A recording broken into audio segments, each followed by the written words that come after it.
Hello everyone, this is Sam, your friendly neighborhood trading post guy, and today we are making a video which is gonna cover the recent hypothesis that we have heard around some food consumable nerfs. Weekend millionaires, just trying to be cool. Yeah, one day we'll be there, till Monday comes again.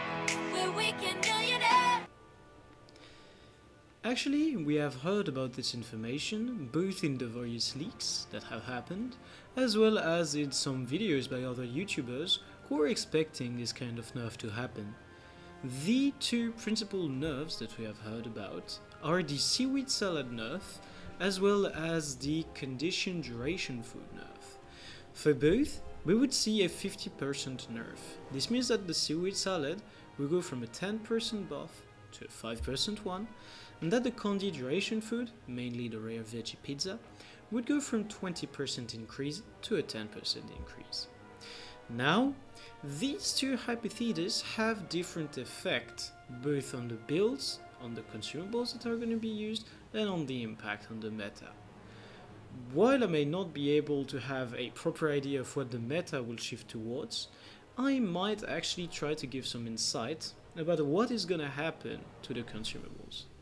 Indeed, if the seaweed salad gets nerfed, people who are not able to maintain over 90% of the buff might want to turn themselves towards some other food effects. Mainly, I am thinking about sweet and spicy butternut squash soup. This is the food effect that gives you an extra 100 power and 70 ferocity, which is pretty good as it is around 4.7% increase to your DPS.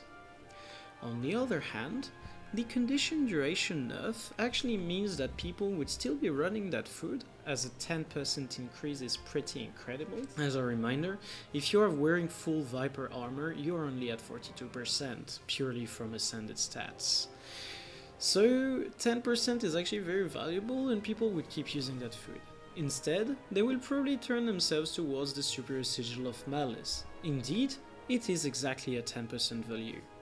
That means that the Superior Sigil of Earth would be replaced in quite a few builds, as it is less interesting than the Superior Sigil of Geomancy, and in the end we would just see people swapping one sigil, so maybe some increase in demand for the Superior Sigil of Malice, as the recipe is account bound. Now, we might want to talk about the other alternatives we could be thinking about. I consider the plate of truffles tech for an investment, mostly because truffles are going up at the moment and as such it would be rather interesting to ride the wave. But actually, 100 power and 70 precision is not going to be that great, as some classes are already overcapping. As such, people will probably refrain from it. You guys might still want to think about it a little bit, but I am definitely not going to go for it. Which means that at the moment, we have the opportunity to invest into a pretty interesting portfolio for the potential update that we're getting to the consumables. Indeed, we have something that goes towards power and something that goes towards condition on the other hand. So if you split your investments across that board, you're probably close to 0% risk, because either it's going to go one way and it's profitable, or it's going to go the other way where it's profitable, or it's going to go both ways and it's double profitable. So there you go. That is a pretty good idea for splitting your investment pools among items. Now, some other things that would be pretty interesting to talk about would actually be the Ecto price. A lot of people have been looking at the end of the current Black Lion chest loot tables as being a risk for Ectos to go up in price. Indeed, for each Black Lion chest you would open, you would get a dab of ectoplasm that would give you a random amount of Ectos between 10 and 90, if I am not mistaken. However, on the other hand, we have had a lot of Ectos coming from the multi-loot, and even though it got nerfed, we still have a supply that is way higher than what we had at the beginning of the year. We're talking about twice what we had in January, and about 10 times what we had at the same period last year. This is downright crazy and means that the price of the ectoplasm is not going to be back to 50 silver anytime soon. As such, investing in globs of ectoplasms is probably just a bad way to tie your money up in an investment that will take quite a while to be profitable. Instead, I would actually be investing into the proper things that have potential for the balance patch that may or may not happen. As discussed before, ingredients to craft the various foods that are still going to be interesting, the materials needed to craft Super Sigil of Malice eventually. Getting your hand on the recipe for Super Sigil of Malice could also be rather interesting if you can make the sigils yourself.